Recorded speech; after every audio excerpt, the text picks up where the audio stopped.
My, Jesus is going again. Last week we had, of course, the presentation that is prior to this about all the challenging things that it means to try to be a Christian person, to try to live in a godly way. And last week, of course, if you were here, Father Dioscanis provided a prop for me to talk about. Remember there was that picture of St. Valentine? And I found out that it was painted sometime in the late 1500s. One of the ladies' parishioners gave me the history of the painting. But anyway, the painting was there, and it showed an image of something that was very instructive, not just because of what the content of it was, but because of what it invited us to do. And last week, the graphic of St. Valentine was up there, an icon, and we were talking about love and Valentine's Day and all of that. But the idea was that when we had this painting, we were invited into it. We had an opportunity for perspective that I certainly couldn't create. Maybe you're a good artist, but if I was going to draw a picture of St. Valentine, I think I'd take a piece of paper and a black marker and draw a big heart and then stick figure, arms and legs coming out of it. And that's St. Valentine, right? Well, this was a lot more than that.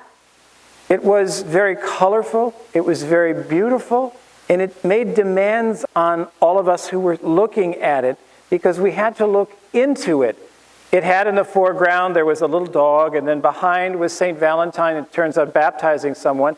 And then in the back, there were spectators looking on, and there were trees, and there were buildings.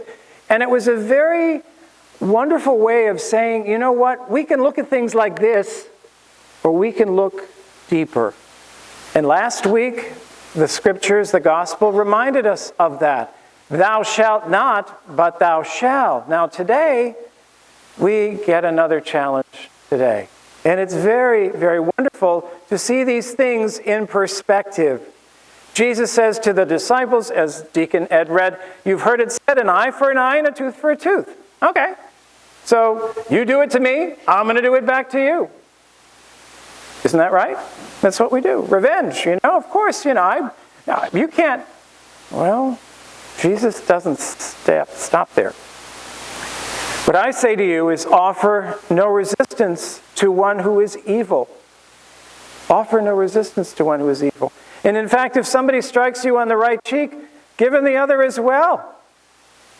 Think about that. Is that very popular today? We think about that old saying, fool me once, shame on me, fool me twice, shame on me, fool me twice, shame on you. All of those things that we do that are very popular today as far as getting back and resentment and all kinds of ways of controlling ourselves, we hear another one. If anyone wants to go to the law with you over your tunic, give him your cloak as well. Give him your cloak as well. We are reminded that we are to be generous. It's not an instinctual thing. What do you mean?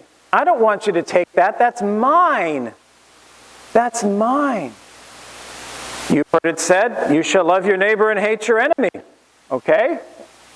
Popular, we've got enemies all over the place. We're going to get them back. But the gospel says, love your enemies. Pray for those who persecute you. These are unpopular, non-political kinds of ideas that we are confronted with so that we can truly be a witness to who we say we are as a Catholic Christian. Now, being a Catholic Christian is unique in the sense because what we say when we use the word Catholic is something more than just Christian. What does the word Catholic mean? Universal. Oh my, that's loaded. That means that we have a responsibility for one another, not just in our church, not just in our communities, but in our world.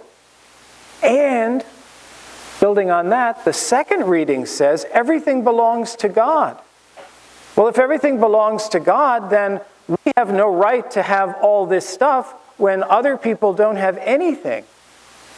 That's also not very popular to say. Remember the old American, well, let them pull them up by their bootstraps. Where there is poverty, we must respond.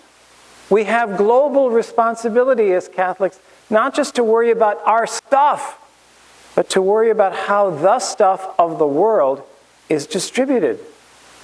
We have to work to try to create a world which is not just defined by what we want it to be, but to see how God is wanting it to be in the sense of justice and mercy and kindness. What I say to you is love your enemies, pray for those who persecute you, that you may be children of God in heaven, because God makes the sun rise on the bad and the good. Wow. I thought God only sun rose over the good. Only those who follow the rules and keep their nose clean. But what this is saying is Jesus sees, as God does, that all people should be challenged to become more than they are. We are to become more than we are. We are to be people of mercy. We just finished the year of mercy that Pope Francis called for us. God's mercy is abundant. God forgives all. All we have to do is turn our hearts over to God and allow God to warm them up. And the world will begin to change. At the 11 o'clock, we've got three baptisms. And so all the parents and the godparents and everybody else will probably gather, and they'll get all dressed up, and they'll bring these little children in, I think they're all little children. And they'll hold, and they'll be in the baptismal gowns, and everybody will be happy, and cell phone cameras will be blinding us all. And it'll be beautiful, and we'll pour the water, and we'll do the blessings, and we'll do all of that. But you know what you're doing to those children? You're including them in this tremendously challenging faith, tremendously, overwhelmingly optimistic vision of what the world should be.